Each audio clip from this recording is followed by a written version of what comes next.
Esame Punioje ir kalbiname ponę Veroniką. Ir ponė Veronika yra ypatinga tuo, jog ji yra perskaičiusi visą Punios biblioteką. Tai ponė Veronika, vis tik ir papasakokite, ką jums reiškia knyga. Knyga visą gyvenimą man reiškia šventą dalyką. Knygą skaitau nuo vaikystės ir labai patenkinta Punios bibliotekininkė. Mes pasikalbam su ją, o jinai man parenka gerų knygų, dar parveža ir iš Alytaus centrinės bibliotekos. Vienu žodžiu, labai smagu, gerai ir paskaityti knygą namuose parsinešus. Na ir gavote net apdovanojimą? Taip, gavau 2 kartus net apdovanojimą. Kaip aktyviausia skaitytoja? Taip. Kokios Kviečia mane į susitikimus kartais, nuvažiuoju su rašytojais. Visas, kaip perskaičius visas Kanovičiaus knygas. Istorinės jūs traukia knygos, taip? Istorinės labai traukia knygos, visa istorija ir apie Punios piliakalnius skaičius. O ta istorija, ar kažkas šeimoje buvo tremtyje, kad ir žydų istorija jūs domina? Mano tėvas buvo tremtinį. Labai, bet jisai trumpai, Vorkutoj buvo išvežtas, bet jisai trumpai buvo, nes jį paėmė per klaidą. O taip tai nieko. Visą laiką istorija mane domino. Ir vaikystėje, ir kai mokiausi. Pone Veronika, sakėt, kad jūsų gyvenimas tikrai nebuvo rožėm, kokios dabar čia yra jūsų sodyboje, tikrai jūsų gyvenimas nebuvo rožėmis klotas. Nuo 16 metų jūs pradėjote jau dirbti. Taip. Tai šiek tiek papasakokite, kaip tas kelias. Nieko, kad pradėjau dirbti, jauna ištekėjau, gimė mergaitė jau pirmiausia, o paskui perėjau į medvilnės kombinatą, kuriam išdirbau 28 metus. Ir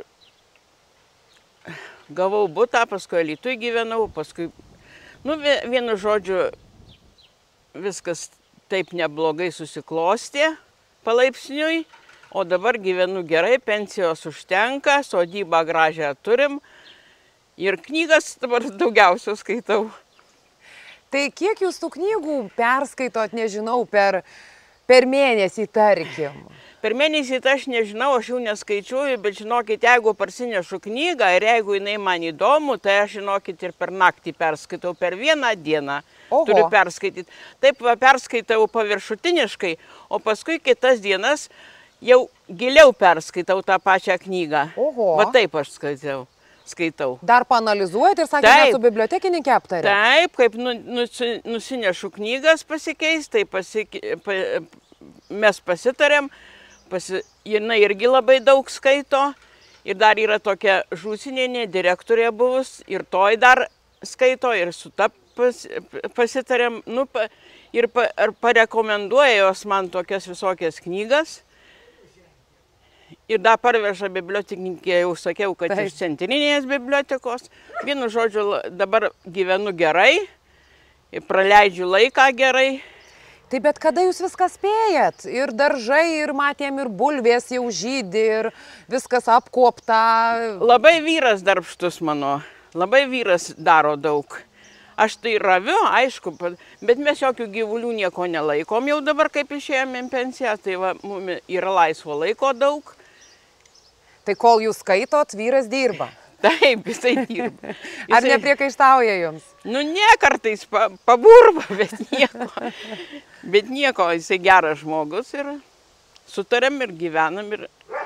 Tai sakykit, galbūt jau ten vaikai, anūkai žino jūsų silpnybę knygoms, tai jau turbūt ką jums dovanoti, net nesupagalvos. Nuperka man ir berniukas su pižama, nupirko tą Kanovičiaus, atrodo, kad Kanovičiaus.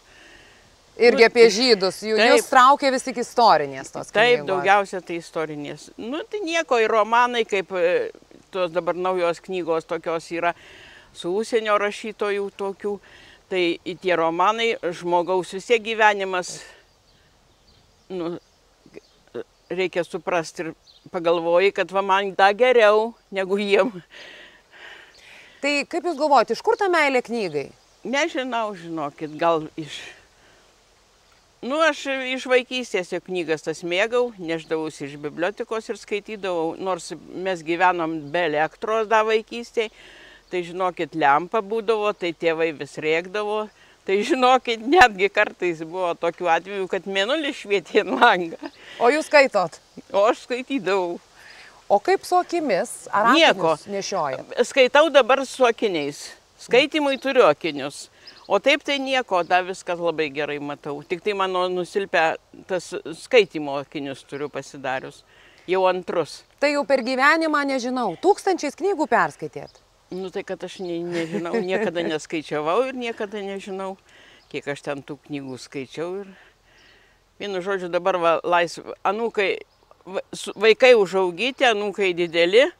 Proanūkiai tik tai maži, tai pervažiuoja per išeiginės, taip biskį pažaidžiam, o dabar mes laisvi. Taip. Tai ar kažkas paveldėjo iš Jūsų vaikų, anūkų tą skaitimo malonumą? Nežinau, žinokit. Ar Jūs kol kas vienintelė? Gal aš kol kas vienintelė, gal kada ateityje gal ir skaitys daugiau. Dabar jie taigi laiko neturi, dirba visi, užsiėmę, o taip tai... Ką palinkėtumėt tiems, kurie kol kas nedrįsta paimti knygos į rankas? Žinokit, palinkėčiau žmonėm, kad mažiau šnekėtų nesąmonės, o nuveitų į biblioteką ir pasimtų, perskaitytų normalią, gerą knygą. Tada suprastų, kad gyvenimas yra trumpas, neilgas ir reikia vis dėlto gyventi sąžiningai, be apšnekų, be jokių barnių. Be nieko, tai va tiek tik palinkėčiau žmonėm. Tai kągi, ponia Veronika, ačiū Jums, kad įsileidote mus į savo gražią sodybą ir kuo geriausiai Jums knygų ir kad punioje nepritrūktų Jums bibliotekoje knygų. Ačiū. Ir labai norėčiau dar padėkoti bibliotekininkai Irenai, kad jinai labai man visą laiką parenka ir knygų, ir pasišnekam, ir labai gera moteris. Ačiū. Ačiū Jums, ačiū.